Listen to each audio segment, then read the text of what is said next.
Hello bachcho, let's read the question. The question says that Valli in Madam rides the bus and Kisa Gautami in the Sermon at Banaras learn an invaluable lesson about the life of mortals. Discuss. Madam rights the bus chapter में वल्ली और the sermon eight Banaras में कीसा गौतमी ने एक बहुत ही कीमती lesson सीखा। किसके बारे में? मोर्टल्स की ज़िंदगी के बारे में। उसे डिस्कस कीजिए। मोर्टल्स यानी जो चीज़ नश्वर है, जो नष्ट होकर रहेगी, जैसे कि human beings. Let's understand the key concept. Learning an invaluable lesson, एक कीमती लेसन सीखना। Valli is an 8-year-old who ventures alone on a bus ride to experience the 6-mile journey from her village to the nearest town and back. वल्ली एक 8 साल की लड़की है जो अकेले बस में चढ़ जाती है क्योंकि वो यात्रा का अनुभव करना चाहती है।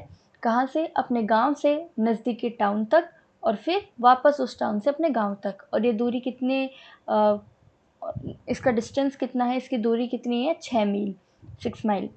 During her onward journey, she is amused when she sees a cow running right in the middle of the road ahead of her bus with its tail high up. अपनी जर्नी में वो क्या देखती है? एक गाय को देखती है जो कि सड़क के बीच में उसकी बस के आगे भाग रही है और उसकी जो पूँछ है वो ऊंची हो रखी है। This sight amuses Valli and she laughs heartily to see the animal. वो ये सब देख कर के उसको बहुत ही अम्यूज़ यानी कि वो सरप्राइज़ सी हो जाती है इन अ गुड वे। तो सरप्राइज़ हो जाती है और दिल से दिल खोल के हँसती है ये सब उस जानवर को देख कर के। However, during the return journey she happens to see the same cow lying dead in a pool of blood on the roadside. लेकिन जब वो उस जर्नी से वापस आती है तो वो उसी गाय को मरे हुए पाती है कि वो सड़क पे मरी हुई पड़ी है और उसके पास में बहुत सारा खून उसका बह बह रहा है। The little girl feels miserable to see that cow. और उस छोटी लड़की को उस गाय को देख करके बहुत ही बुरा लगता है। She learns an invaluable lesson that death comes suddenly and life is not permanent. उसको क्या सीख मिली? कि मौत अचानक से आती है और ज़िंदगी परमानेंट नहीं है, स्थायी नहीं है। Kisa Gautami is a young mother who loses her only son to death. Kisa Gautami एक यंग मदर है जिसका इकलौता बेटा वो मर चुका है। She is acutely grieved by her loss and loses her sense of reasoning.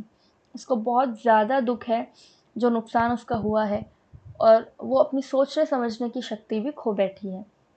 She moves from door to door seeking medicine that could cure her son. वो एक घर से दूसरे घर में जाती है, लोगों से ऐसी दवा मांगती है कि वो अपने बेटे को ठीक कर सके। However, when the Buddha asks her to bring a handful of mustard seeds from such a house where no dear one had been lost to death, she understands that death is common to all. हालांकि जब बुद्ध उसको ये कहते हैं कि आप सरसों के बीज लेकर के आओ जितने कि आपकी हथेली में आ सके, हाथ में आ सके, किसी ऐसे घर से लेकर के आओ जिसने कभी भी अपने करीबी इंसान को मौत की वजह से न खोया हो। तो उसको ऐसा कोई भी घर मिलता नहीं और उसको समझ आ जाता है कि मौत जो है वो सबको आएगी। It is common to all. Therefore, both Valli and Kisa Gautami learn the lesson that all mortals have to meet their end. और इस तरह से वल्ली और कीसा गौतमी दोनों को ये सीख मिल जाती है कि जितने भी मोर्टल्स हैं सबको अपने अंत का सामना करना ही पड़ेगा। Hope you understood the question well. Best of luck. Thank you so much.